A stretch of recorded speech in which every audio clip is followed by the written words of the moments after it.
Hey, what's up, everybody? I'm Jim, and this is Ricky from Income School. And today we are talking about these two podcasting mics, but specifically this one. This is called the Rode Procaster, and this is my daily driver for podcasting. I really like this mic. It sounds clear. I tried this in compared to the Heil PR40 that a lot of podcasters are using, and I found the Heil PR40 just sounds a little bit more garbled.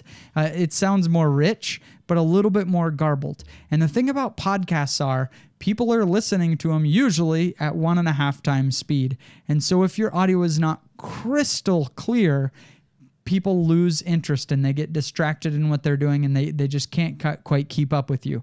And so I went for clarity as opposed to richness in the mics. Right. And really, for speaking, that's what you care about. Right, yeah. It's not about, you're not singing into the microphone, generally, I imagine. I mean, I should be. Yeah. But really, it is all about the crispness and the clearness. I've listened to lots of podcasts and even done school courses, recorded school courses on 1.5 or 2 times speed. And if the sound isn't clear, the reason you get distracted is because you have to really focus just to try to understand what the person is saying. And so if you're one of those people, like 99% of us, that do other things while we listen to podcasts, I mean, who's just sitting there like on the couch listening perfectly attentively to their podcast? It's just not happening. So if you're like everybody else and you're listening to a podcast and suddenly you can't understand what they're saying, and if that's a regular thing, you're just not going to subscribe. So the elephant in the room here is that this mic is going to cost you 4 times more than that mic is. Right. That's the Audio-Technica ATR 2100, and we wanted to record this with both so that you can see what you're getting for your money. This mic is a really good price. There are certainly more expensive mics that sound a lot worse than this. But you can hear the audio quality between me and Ricky is not that very different. It's very, very similar. You can totally record a podcast with these two mics, and his doesn't sound worse unless you really have that golden ear. You can really hear what you're listening for. So this is one of those things where you have to just kind of make a choice. Are you going to pony up for the real big boy microphone, or are you going to do what's probably a lot more practical in terms of being responsible with your investment for your business and just get the Audio-Technica 2100 or ATR 2100? I like this mic because it's the best one that I've ever tested, and so I just wanted it.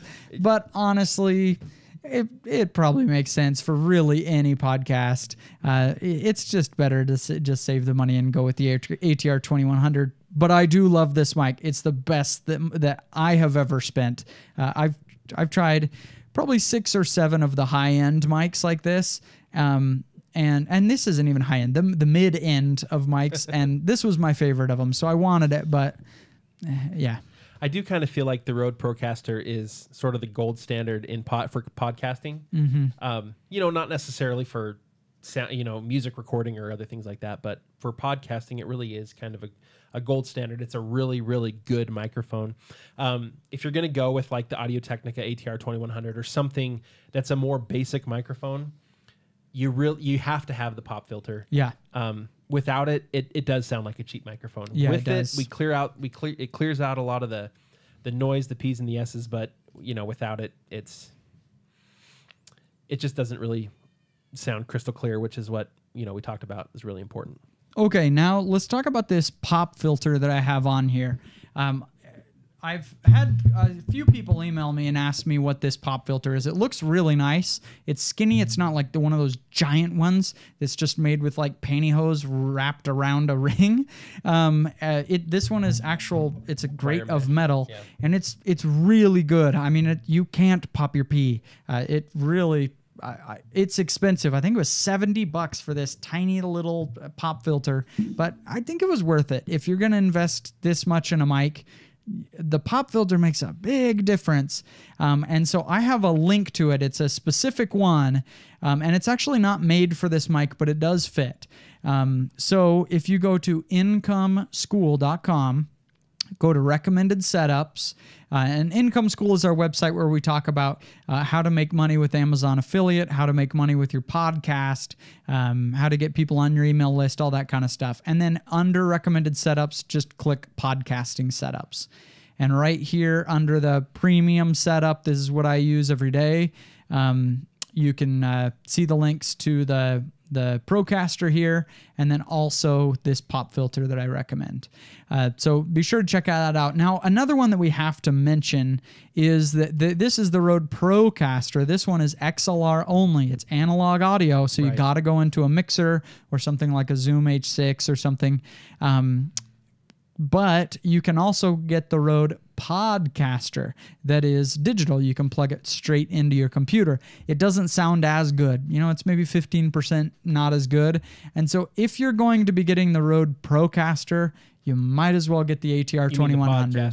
The Podcaster, sorry. If you're going to get the Podcaster, the ATR 2100 also, it has XLR, but it also has digital through USB. So you can plug it right into your computer, use your computer as your sound recorder.